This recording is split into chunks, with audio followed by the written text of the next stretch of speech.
Another year, another pile of games to play through. Here's my JRPG backlog for 2022. One rule, no upcoming releases. This list is only for games that I can play as of right now. Sakura Wars. This here is the only game that carries over from my previous backlog only because it was a 50-50 as to whether I would try it in 2021. However, a few of my mates who have played it themselves have recommended this game quite a bit, so I've decided to make it a must-play for 2022, and to be honest, it shouldn't take me too long either. It clocks in at around 25 to 30 hours on average. It remains to be seen whether my initial worries regarding pacing and the premise hold up, and yes, it is still a dating sim at its core, but it does seem to have a charm to it, a potentially relaxing experience with a few laughs sprinkled throughout, which is always nice to have once in a while. Xenoblade Chronicles Definitive Edition. So I've had this game in shrink wrap for like 4 months now. I bought it along with Shin Megami Tensei 3 Nocturne, the remaster, back around September time. Why have I kept it sealed off till now? It's simply because I have played the original. A big draw of a JRPG for me comes in the mystery surrounding its narrative, the suspense that is built via the plot and then the revelations that arise from that. Naturally, since I've played through the game already, that aspect is now null and void, and a lot more importance is put on the gameplay, which for me personally is further down the list of what I desire in a JRPG. I can live with bad gameplay if it's got a great story, but not the other way around, as it's the journey of the characters that keeps me engaged. That's not saying that I'm not a fan of Xenoblade Chronicles. I thought it was an excellent game, and I am happy to play through it one more time in its definitive form, rather than this. But I won't be tripping over myself to make it happen if other games either on this backlog or upcoming releases take my fancy more. Xenoblade Chronicles 2. Unlike the previous game, this is one that I haven't played, owing to the fact that I didn't have a Switch last year. That issue was alleviated in September, and I guess that's a minor spoiler for the next game coming up too, as I was on the hunt for Switch exclusives. But anyway, Xenoblade Chronicles 2. I know that this game is not looked on as favourably as the first, or even in comparison to Xenoblade Chronicles X. Some common complaints I've seen range from the wide berth in quality with the voice acting, it's either good or really bad, the change in art style wasn't to everyone's tastes, and the writing isn't as strong overall. Now I can't agree or disagree with those statements until I've played it, but what I do remember to this game's benefit comes from my last trip to Japan back in 2018. A mate of mine let me stay at his place instead of getting a hotel. This is the same bloke who also helped me get my Altina figure. I'll be doing a video on that soon. But what I remember is that he would go to work, I would chill in Sapporo for the day until he finished, since, well, I didn't really want to waste my time indoors while on holiday. He would come back, we'd chow down some donburi, and then would go back to his apartment. It wouldn't take long until he powered on the Switch and started playing Xenoblade Chronicles 2. And from what I remember of him playing it, it looked right up my alley, minus the RNG elements. What really took me aback though was the playtime. He had sunk over 150 hours into the game at this point, and when I went back to the UK, he later told me he was done with it around the 200-hour mark. Evidently, he loved it, and I saw that firsthand, so maybe it could be a hit for me too. Fire Emblem Three Houses. Man, it's been a while since I played a Fire Emblem game. My first one was Radiant Dawn over a decade ago, and I remember just drooling over it. I was hooked. The presentation, the characters, the strategic gameplay, I was like a penguin chick wrapped in the mother's pouch, comfortable and unwilling to leave. I followed that up with Path of Radiance many years later, and my most recent outing was Awakening on the DS, which I did enjoy, but my Fire Emblem days have gone dormant since that point, and I can't really give a concrete reason as to why it happened. I guess other series within the JRPG sphere took my attention away from it, but now that I have the means to play, I don't see a reason why I shouldn't at least give Three Houses a go in 2022. From what I've read about it, it's got better balancing, stronger writing, a deeper strategic system, and way more content as compared to Awakening, which I guess is to be expected considering that came out nearly 8 years ago. Oh my god.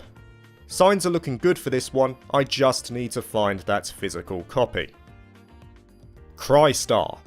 Okay, so remember when I said I place story above everything else in terms of how I rate a JRPG? This game will be a stress test for those credentials, at least from what I've read about it. It's an action RPG, which is all good, nothing wrong there, but word on the grapevine is that the gameplay is clunky and very repetitive. On top of that, there's a real lack of enemy variety and the worlds are quite bland a la Persona 3. On the flip side though, it has a deep and engaging story with some really neat plot twists plus an excellent OST. For that reason alone, I definitely will play this in 2022 if not to simply experience what the plot has to offer. And it will also be an interesting experiment to see how much supposedly bad gameplay I can take before it actually affects my enjoyment. That being said, it's not fair to judge the game till I've played it. I could actually dig the gameplay for all I know, but I'll temper my expectations based on the general consensus. Atelier's Dusk Trilogy. As I peer into the cauldron and try to find the recipe for happiness and everlasting youth, well, I'm not gonna find that, but you know what, the Atelier series is a close second. It makes me happy. Not so much on the staying young part, but you can't win them all. And that's where this trio of games comes in. Yes, I'm putting them all together for this section. As of the writing of this script, I'm very close to finishing the Mysterious trilogy in preparation for Atelier Sophie 2, but in my downtime I was also looking into the other popular collections within the franchise, namely Arland and Dusk. And after a bit of deep web scouring, it seemed that the Dusk trilogy would be the game for me. Now, I'll most likely play these in the second half of the year, as I don't really want to burn myself out in the series by playing a bunch of Atelier back to back. I'll need some time to recharge. But what's really grabbing me about the Dusk games is the apparent darker take on a story, which, when I think of Dark and Atelier in the same sentence, I pop a brain cell. How could something like this ever be remotely serious? So that's a hook in of itself. But then there's the time limit aspect, which exists in all three of the original Arland games. On the other hand, it's only notably strict in one of the Dusk games, with the second being more lenient and the final game having none at all. I'm personally not a big fan of time limits in games like this that encourage experimentation. It just seems like a needless burden. Add on to that the quality of life improvements and the stronger focus on its JRPG elements, and I think I'll have a good time with these. Shin Megami Tensei 5. The big game of 2021 that I was unable to get around to simply because I was playing 4 other games at the time, so of course it's going on the list for 2022. I don't really need to say much about SMT5, as a lot of people who have played it have expressed their joy at what it has to offer, maintaining its standard formula but also modernising it in various ways. Even though I've only completed Shin Megami Tensei 4 as of now and I'm partway through SMT3 Nocturne, I've seen enough of the series to know that this is going to be a good experience. Utawareru Mono, Mask of Deception.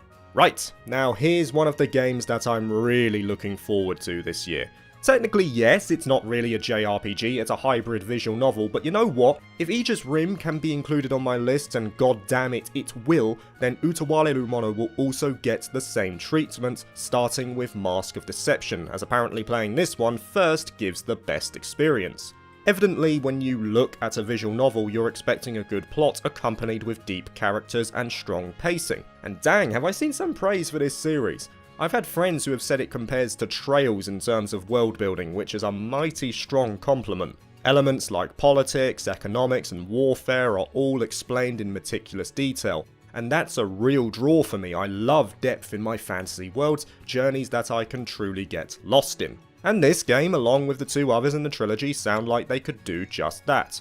Not to mention, with that upcoming prequel that was recently announced plus the remaster of the first game, it seems like there's never been a better time to jump in. Knights of Azure. 2 reasons I want to try this out, and no, it's not the fan service. Apparently there's not actually much in it despite what the trailers might suggest. Instead, one reason is that it's made by Gust, and the other is the supposedly excellent soundtrack. A soundtrack can go a long way in determining whether I enjoy a game or not, especially in an ARPG like this, and I did have a small peep out of curiosity quite recently.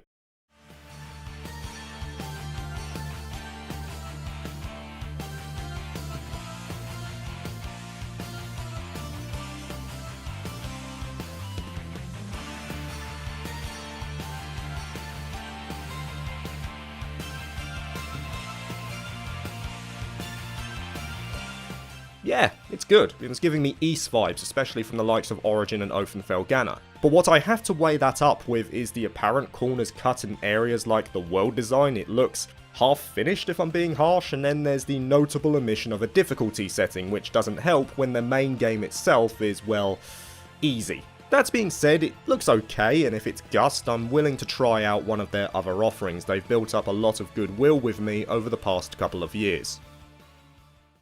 Nier Replicant. So I was planning to play this last year, and then my life got took over by Final Fantasy XIV as I ploughed my way through the story all the way from Realm Reborn to Shadowbringers. In short, I regret nothing, but I have a slight melancholy that I pushed Nier Replicant to the side in order to make it happen. I still love you, Nier, look, I played your crossover. But no, this year it will be played, and again, just like Knights of Azure, this apparently has a solid soundtrack, so good in fact that it was awarded as such during the 2021 Game Awards. So if you place any weight on that accolade, that's a good sign. And naturally, I like many have played Nier Automata, and my god, that game is amazing, once the PC port was fixed. It had solid and addicting gameplay, I loved the setting of this post-apocalyptic world, you had the cryptic yet engaging story, and those bosses though. If Nier Replicant, or at least this version upgrade as Yoko Taro calls it, can match up to the experience I had with 2B and 9S, then I'm confident this will be soaring all the way to the best JRPGs of 2022 video. Kuro no Kiseki. Are you surprised? I'm not. For those who are new to the channel, I am a big Trails fan, hence the name of the channel itself, and with that in mind, of course I want to play Kuro no Kiseki this year despite its lack of Western release that we're likely not going to see for a while. Thankfully, we have saviours in the Zero Field team working on a spreadsheet that I've been keeping an eye on once a week, and they are making great progress on it. With it, I and many other eager players will get the chance to play this soft reboot of the series. And that's what it effectively is. Everything I read about Kuro, the trailers I saw, the character art, it all looks amazing. Freshening up the Trails formula that has existed for, well, ever. The combat has been overhauled from the standard turn-based style of the past to a hybrid command-based and real-time system that you can freely switch between. We're in a new land with a fresh band of characters, it's the pilot's run of Falcom's new in-house engine, and we're once again witnessing how this arc will contribute to this grand story that Falcom are in the process of creating. I just cannot wait to jump back into my Trails bubble for 70 hours or however long it will take me, and hopefully, if all goes well with my studies, I'll also be able to at least play through Kuro no Kiseki 2 come fall of this year. And there it is, my backlog of JRPGs for 2022, whether I get through them or not remains to be seen, but just like last year, I'll make a good effort of it. Share your own backlogs in the comments, give it a like if you want more content like this, and I'll see you for the next video. Peace.